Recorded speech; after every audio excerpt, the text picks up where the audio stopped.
આપણા પરિચયથી શરૂઆત કરો ને આજનો શુભ આશય છે ને એના વિશે જણાવો. થોડુંક લાવું બોલજો. હરે કૃષ્ણ. મારું નામ છે ચંદ્ર ગોવિંદ દાસ. હું સુરત ઇસ્કોનથી છું.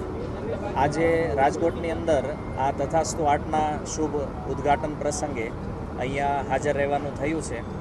તો એક વિશેષ વાત શાસ્ત્ર કહે છે કે દદાતી પ્રતિગૃહણાતી, યાની કે કોઈને ગિફ્ટ આપવું અને ગિફ્ટ લેવું આ પ્રેમને વધારવાનું એક લક્ષણ છે.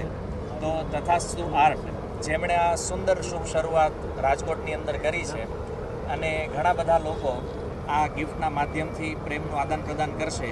તો ભગવાનના ચરણોમાં પ્રાર્થના કે આ શુભ પ્રસંગે આ તથાસ્તુ આર્ટના જેટલા પણ મેમ્બર્સ છે એમને ખૂબ આશીર્વચન આપે અને એવા આશીર્વાદ આપે કે જેના કારણે એમનું આ સોપાન જે છે એ ખૂબ સફળતાના શિખરો સર કરે.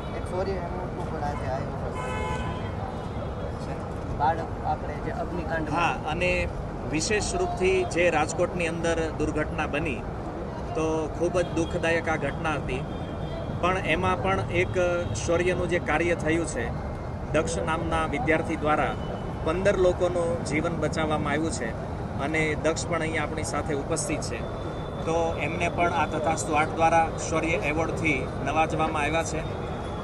જો આ એક સુંદર ઉદાહરણ છે કે બાળકોમાં પણ આવું સાહસ અને આવું શૌર્ય જે અનેક લોકોના જીવન બચાવી શકે છે. તો આપણે હૃદયથી શૌર્યને પણ ધન્યવાદ પાઠવીએ કે ભગવાન એને પણ એવી શક્તિ આપે કે જેનાથી આગળ આવા ને આવા સમાજ ઉપયોગી કાર્ય એ હંમેશા કરતો રહે. હરે કૃષ્ણ.